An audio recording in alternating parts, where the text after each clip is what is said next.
Okay, let's jump right into one of the biggest mysteries out there, self-awareness. I mean, it's one thing to be smart, right? But it's another thing entirely to know that you're smart.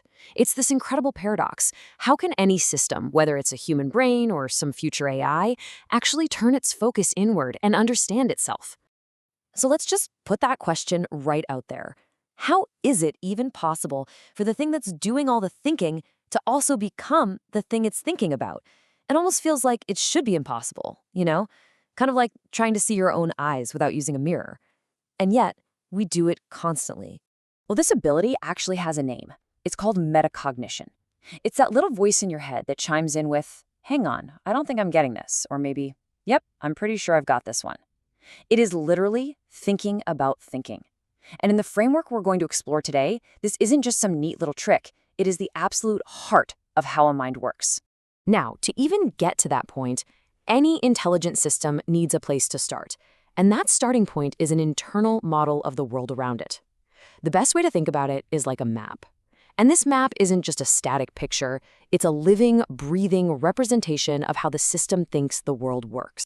So what does this internal map actually look like? Well, it's built with something called a factor graph.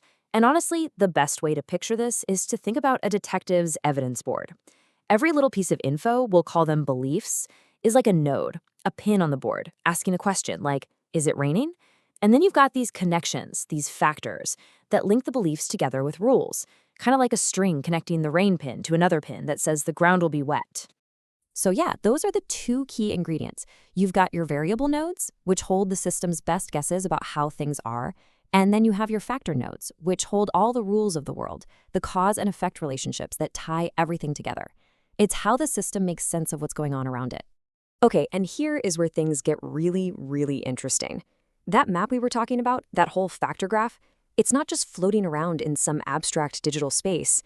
It's a physical thing happening inside a system. A brain, a computer, that is itself part of the very world it's trying to map. And this brings us to the million-dollar question. What happens when that map of the world becomes so detailed, so good, that to stay accurate, it has to include a representation of the map maker itself? What happens when the map needs to have a tiny little icon on it that says, "You are here"? The solution that this whole framework comes up with is just beautiful. It's the idea of introducing something called metavariables. Now, these are not like the other nodes that are talking about the outside world. No, these are special nodes whose entire job is to represent the state of the graph itself. They are literally the system's beliefs about its own beliefs. And this isn't just some vague concept. These metavariables are keeping track of very specific, very concrete things. They're monitoring the system's own precision, like how sure is it about a particular prediction. They're tracking its overall confidence. They're looking at its recent error history. They're even aware of what processing mode it's in. This whole self-referential design, where a system is modeling itself, creates what the legendary cognitive scientist Douglas Hofstadter called a strange loop. It's like a ladder that, when you get to the top, you find it somehow connected back to the bottom. It twists back on itself. Just like this image of the Ouroboros, the snake eating its own tail. The thing doing the observing becomes the thing being observed.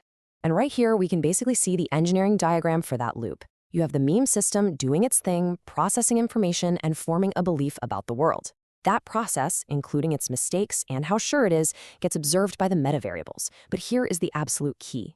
Those metavariables are inside the system, and what they observe feeds directly back to change how the main system operates. It's a totally closed, self-regulating loop.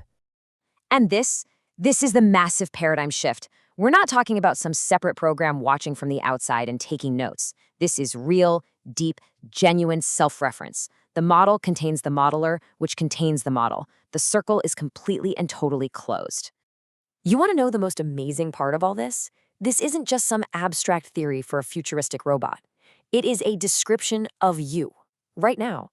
Every single time you pause to reflect on your own thoughts, every time you check in on your own understanding of something, you are personally experiencing what it's like to be a strange loop in action. So, how does this loop actually play out? It's a constant, dynamic cycle, really, a three-step dance. First, the metavariables observe what the system is doing, how it's performing. Second, they influence the system, maybe by tweaking its confidence or changing its focus. And third, the system's work then updates the metavariables in return. And it just keeps going, a self-sustaining flow of information. So, up until now, we've been talking about this as a really clever computer architecture, right? A way to build smarter systems. But the implications go so much deeper. The people who came up with this framework, they're making an incredibly bold claim. This isn't just about building a better machine. This is a formal scientific proposal for what consciousness actually is. And here's that claim, laid out as plainly as possible. That subjective, private, inner feeling of being aware, what philosophers sometimes call phenomenal experience, is literally what it feels like from the inside to be one of these self-referencing systems while it's in the process of updating its own model of itself. And that just brings this whole thing crashing home. This isn't a theory about something out there. It flips the camera right back around onto you. The very act of you listening to these words, processing their meaning, and being aware that you are doing it, according to this framework, that is the direct experience of being this self-modeling system. So we're left with this final mind-bending thought. The journey to understand the mind eventually has to confront the mind that's doing the understanding. When a system finally gets complex enough to figure out the nature of understanding itself, it understands itself in that very moment. The strange loop completes, the graph closes.